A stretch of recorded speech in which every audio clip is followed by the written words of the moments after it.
Hey, what's up guys, back here with another video, and I'll be inking forearms from Ben10. This drawing here, I think I drew this about 8 months ago.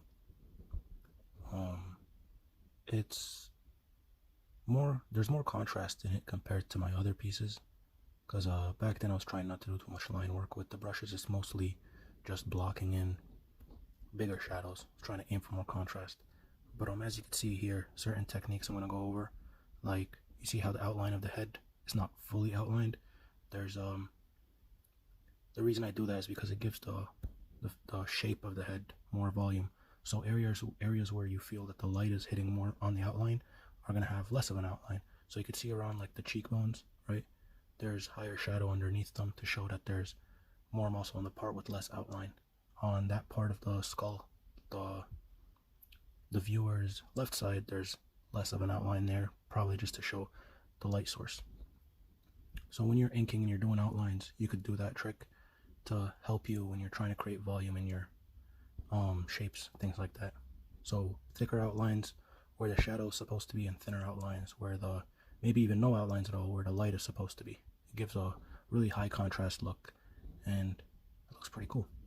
And you can see here I'm just adding in, like, it's pretty thick line work. It's not too fine or anything. I was focusing more on speed, because I remember at this time I was using, right before this time when I drew this, was a time where I was using a lot of fine liner stuff, and the G pen and the crow quill and all that stuff, and I got really tired of it because it takes way too long. I like to get my ideas out on the paper pretty quick, and I felt that the fastest way to do that was with a brush. And that's when I started training with the brush, and it was like a complete 180 turn from the pens and the crow quill and the G pens, where with the brush I started doing more high contrast type things rather than going really fine liner and getting all the details with lines and stuff like that. You could see here how I'm filling out the shadows in the neck. It's pretty quick, and you know, I'm just blocking them in like that.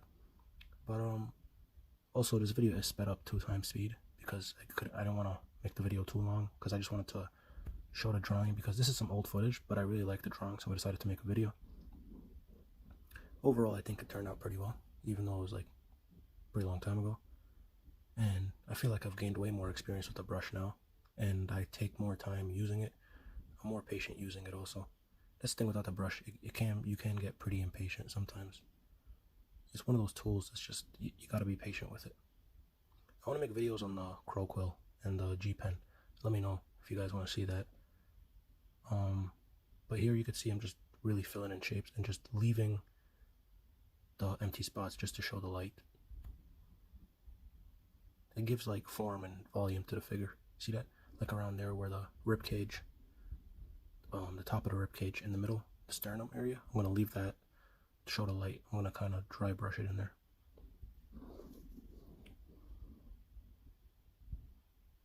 So I'm just kind of rushing it in.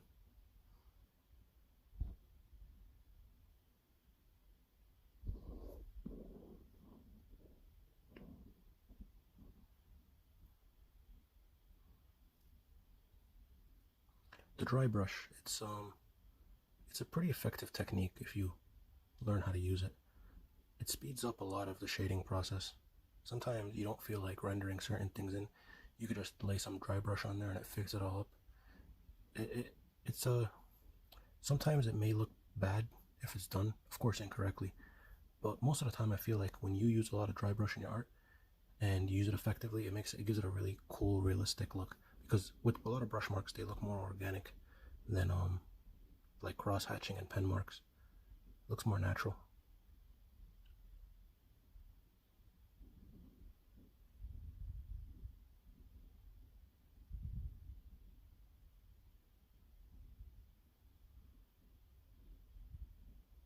Here I'm just like adding in just to make the ridges around the eyes pop out more, so I could give it more like a bulging look.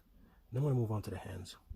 I wasn't too happy with how these hands turned out, but I mean, it's because the anatomy is pretty different. I mean, having 3 fingers instead of, having 4 fingers instead of 3 is a pretty big difference. It's going to make the hand look a little weird. But overall, I think it came out alright, but I don't like the way I rendered in the gloves. It came out a little too clunky.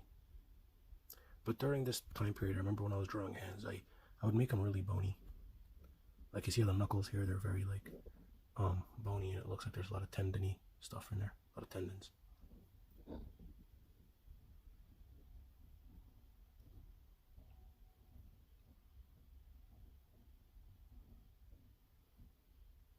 What I liked about the sketch I did before I inked was that it was really basic shadows, and that's one thing I forget to do sometimes, even now, where when I sketch something in, sometimes I just shade inefficiently. What I liked about this drawing was that the shading looked pretty efficient, except in the hands. The arms is pretty efficient. When I inked it in, I liked the way it looked at the end. But you see how here when I shaded in that black right there, it didn't look too well in the end. It looked like a different material than the black that was on his shirt. It looks like a more like you're wearing like a glove made out of yarn or something. It's like a different texture, different fabric.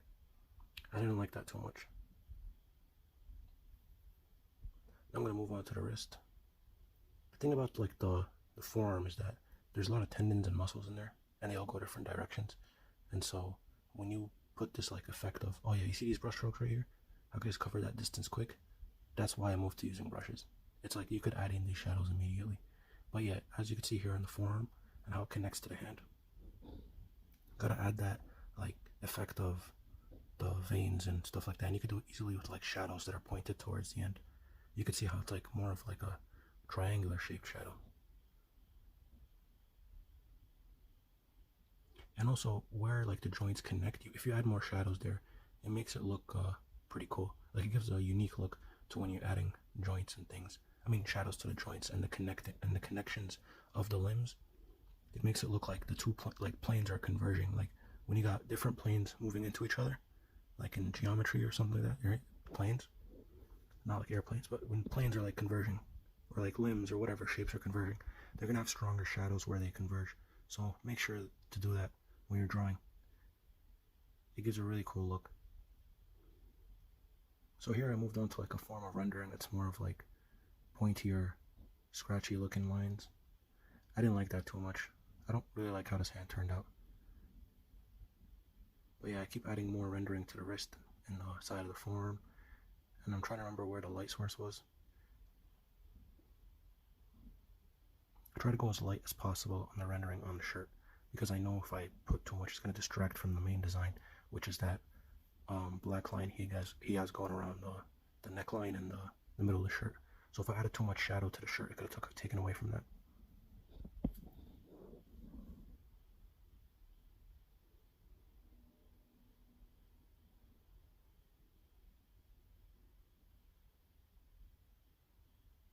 Honestly, I still look back at this drawing and I look at that arm. I think it's one of the best arms I've ever drawn.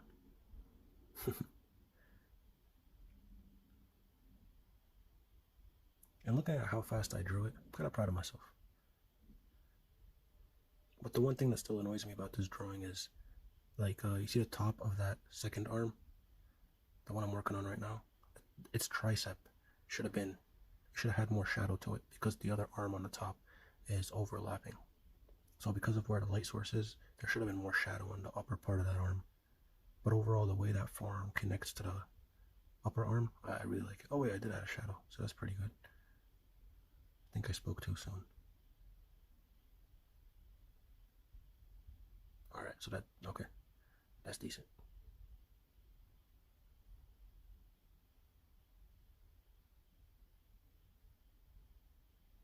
See, the glove on this hand is going to look a bit different than the glove on the other hand. I like the way this glove turns out more than the other one. See, it's the rendering is in the correct place.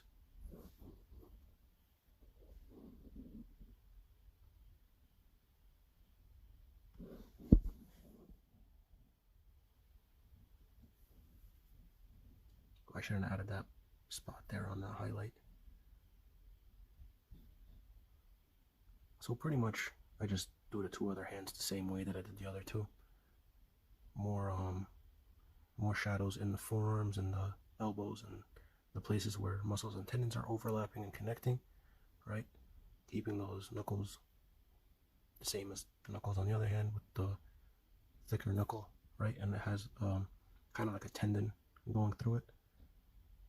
On more muscular characters, you gotta make the hand look more, you gotta make it look more tendony, or whatever the correct word is. You gotta make sure it looks like the character's been doing a lot of heavy lifting and gripping a lot of heavy stuff.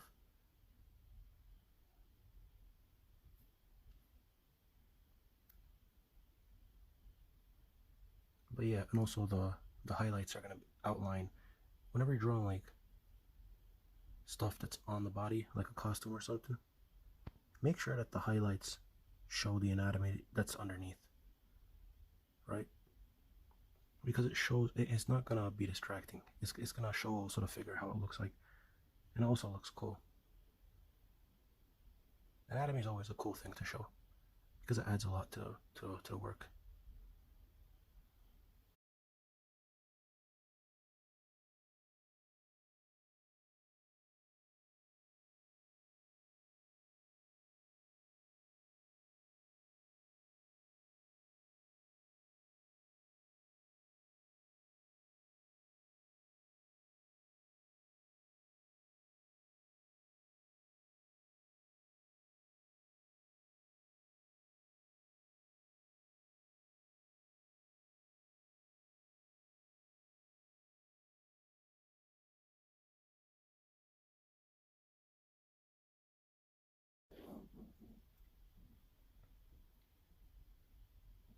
Here you can see I also added a little bit of dry brush to the arms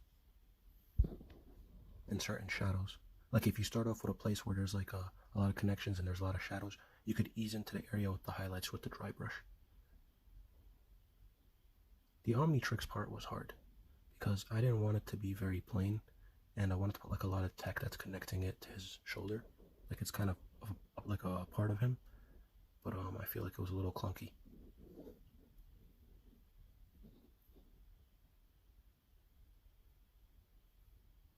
I think the coloring turned out pretty good in the end too, but I don't think I have footage of the coloring part. I think I used color pencil along with watercolor.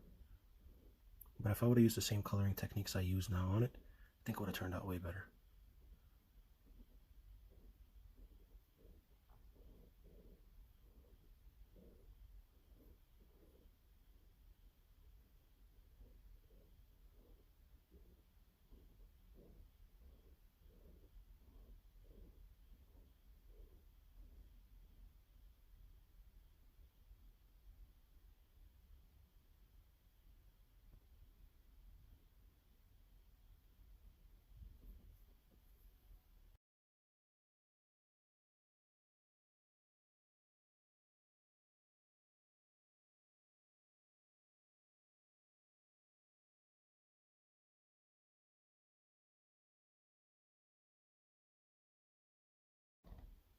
And now here I move on to the other arm and also part of the obliques and the serratus muscle, which is the muscle on the sides of the rib cage that I did there before.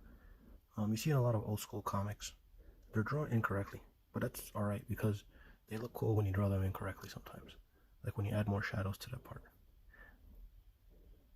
There's certain muscle groups you can draw incorrectly, but as long as you maintain some kind of a reasonable pattern, it looks cool and it's not too distracting. Like sometimes, I forgot who it was, the the guy who used to draw Bane and Azrael from those Batman comics, and the way he used to draw like the muscles on the sides of the ribs. I forgot who it is. I'm blanking out on his name. Damn it.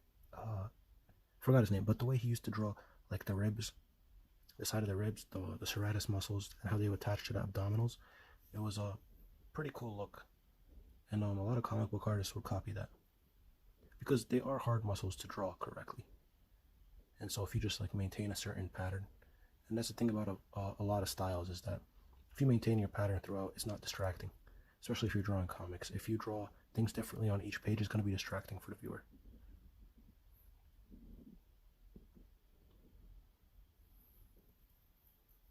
See, the problem with this drawing, one problem I have with it, is sometimes areas where I just lay the ink in, it's very unplanned and unthought about.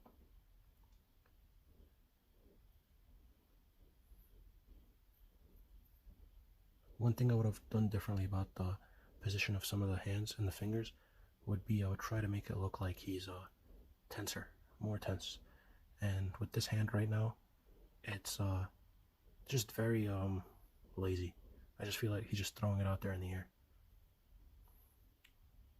The hands on the top look pretty good, and then that fist, it looks pretty good. But that hand on the bottom is just, yeah, should have done a different pose. I'm going to move on to probably, I think it was inking the pants, and I just copy that pattern I have there.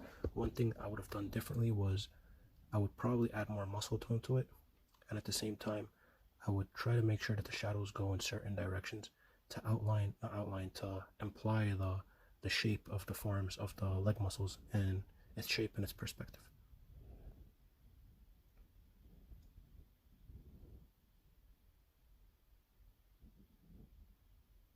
Here I try to make sure that that shape of the hip is visible with that shadow, because the hips are kind of like very big prisms.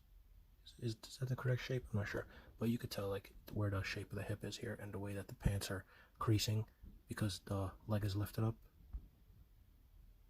See, I came here to kind of ruin that shadow. I should have left that lighting there. Sometimes I tend to overwork stuff, especially back then. I still do that today, but I think it's less than what I used to do before.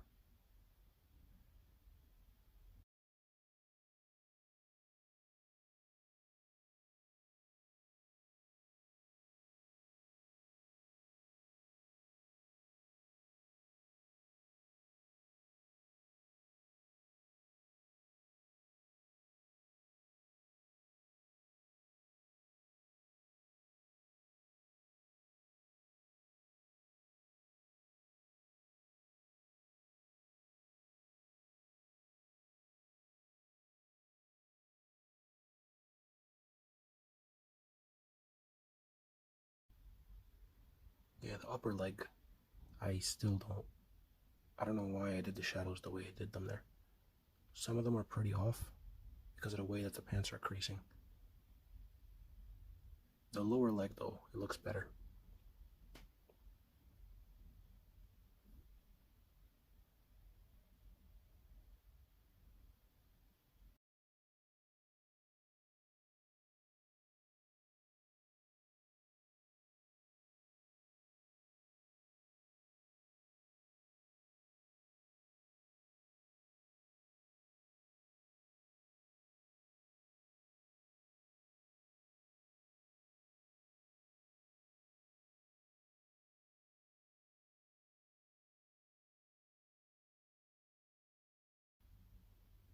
Yeah, just making up alien anatomy is a difficult thing sometimes.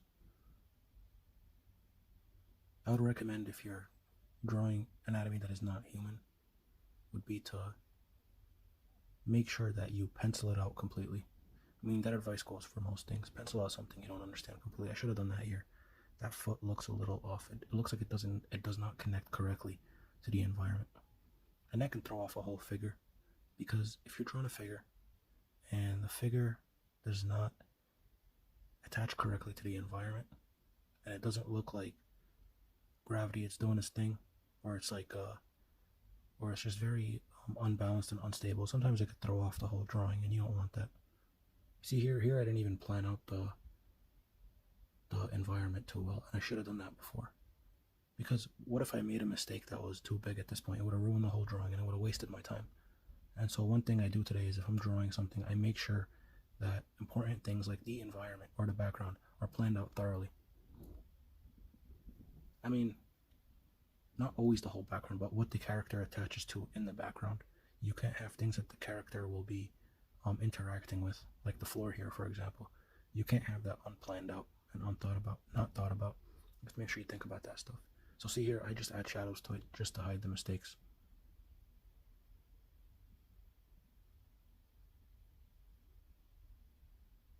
See that foot? It looks way too something looks off about it. The way that the way that toe on the bottom just stretches down. But overall, I'm pretty happy with how it has turned out. And hope you liked the video. You know, comment if you got any questions.